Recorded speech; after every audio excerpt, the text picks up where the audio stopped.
So, congratulations on your debut on ACL. It's a little different from being on the stage than, say, watching all of those shows down through the years, right? Yeah, but it's so iconic. The backdrop, just this room. My guitar player and I were saying that our first show we ever played together was here. We opened for Loretta Lynn. And so getting to play tonight and debut on Austin City Limits is such a huge honor. And it just kind of felt like coming home. Of course, it's Texas, right? Yeah. The fans are different here. Yeah. So, some have said that Humble Quest, your most recent album, is maybe the most genuine you've done yet. Certainly one of the, if not the most personal. So, tell us the story about what inspired you to write the songs for the record and generally to put this collection of personal songs together. I mean, I'd given birth to my son at the beginning of 2020 and then did not have the brain space to be creative yet. It was like, you're learning how to be a mom and sleep deprived. And also, the world shut down and my tour got canceled like everyone else's. And it was just a very strange time at home. But it was sort of a weird gift because my husband tours as well. And so, us getting this time with our newborn, like, we'll never get that same year again. So, it was actually really special. But when I started writing again, I was very adamant to not write a pandemic record. I wanted to write songs that helped me escape, not being able to leave the house. And so, yeah, it got very personal. I feel like all my albums are, but I think I deflect a lot with humor and sort of Texan sass. And on this one, I couldn't really use any of those masks. I had to just face myself. And so there's a lot of songs about just humility, motherhood, death. But I feel like it's a light record, though. Even though it's touching on some heavy subjects and parts, I think it's something that lifted me out of a very strange headspace. And I hope that it has helped do the same for the listener. And it touches on a lot of things, frankly, that everybody experiences and which a lot of people, if not everybody, went through for those 2 years. Humble Quest. So you touched on humility. What does humble mean to you, the word humble? I think humble to me is no longer this moniker slapped on you by strangers. Like, are you humble? Have you gotten too big for your britches? Like, did you forget your roots or where you came from?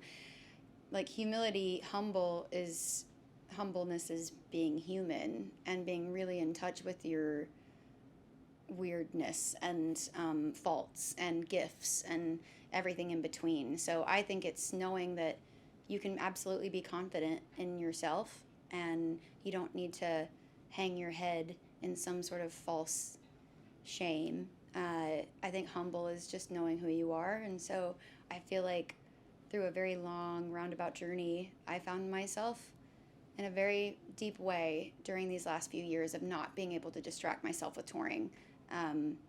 It was, you have to like look in the mirror and not have the applause for once. And I've been touring since I was 10 around Texas, and this was the first time in 20 years that I was not able to do that. And it's like scary to look under the hood, but it's made me a better mother, better wife, better friend, better boss, honestly. Like, it all comes out in the wash. I think that it's all been really good for me the last few years, and making this record is just, it's a scrapbook of this era for me, but it was a really important record for me to make.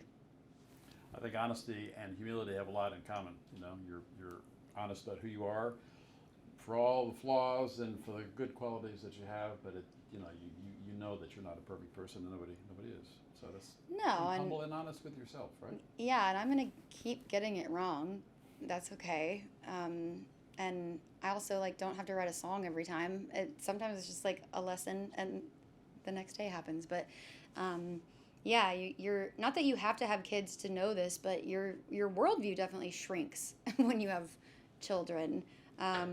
That's it's that's very humbling, is knowing that it's really not about you anymore. It's about them. And I think I needed that. Not to put that on my son, but like I think it was a cool byproduct of parenthood. So you're from Texas, born and raised, moved to Nashville, live in Nashville now. How did being from Texas help shape you as an artist? I mean, the music scene, there are so many pockets of music scenes in Texas because it is such a big state. So I talked about this on stage, but I came from like the Dallas Fort Worth area, so I played a lot of like the Fort Worth Stockyards and growing up, and so but the Austin music scene is its own thing as well, and so is Houston, so is San Antonio. Like everywhere is sort of its own pocket of art, and so I think I'm really lucky to have grown up in such a enriched musical scape because I grew up. I remember really distinctly going to like my first Bob Schneider show when I was like 12, probably way too young to be at a Bob Schneider show, but we like became fans for life of his, and like it's just such a cool thing that we get to claim him from here. And I hope, yeah, in some way, people have a pride for me or just any other Texas artist that's maybe like gone outside of the state to make something of themselves, but always knows that this is what made them who they are. And so it's just a very special place. I think there's so many genres that live in this state, and this show amplifies them in such a beautiful way. It's not just country, it's not just rock or hip hop. It's like it's kind of the whole spectrum. So not many states can say that, and I've learned that living in Nashville, because a lot of people come from like this small town that had no music scene, and they had to find it when they moved to Nashville. And I was like, I had one for a decade here, and so yeah, it's a really lucky thing that I had. Just a couple more. I mean, yeah, it's a cliche, but Texas is a melting pot. Yeah. Musically and in a lot of other ways. So you went 2 years without playing a show, getting on a stage, playing to real people. So what is the experience you hope your audiences take away when they come to see you perform live? And what's the experience that you're looking for that this was a good night? That's a good question. I hope that whatever version of me they think they know just from listening to songs gets expanded. I think that especially with this tour and not having touring for a few years, just having that gratitude of being back at all. I wear my heart on my sleeve. I'm very awkward at stage banter. I think that my fans know that at this point. I hope that people, just think that or feel that they've experienced something special, and it's not just like the same show that we play every single day of the tour. Like we really try to excite ourselves and create a new atmosphere every time we walk out. So I hope that reflects with the audience. And I hope that they get to, I mean, it is cliche, but it's true. It's why I go to shows, is just to not be in my own head for a few hours.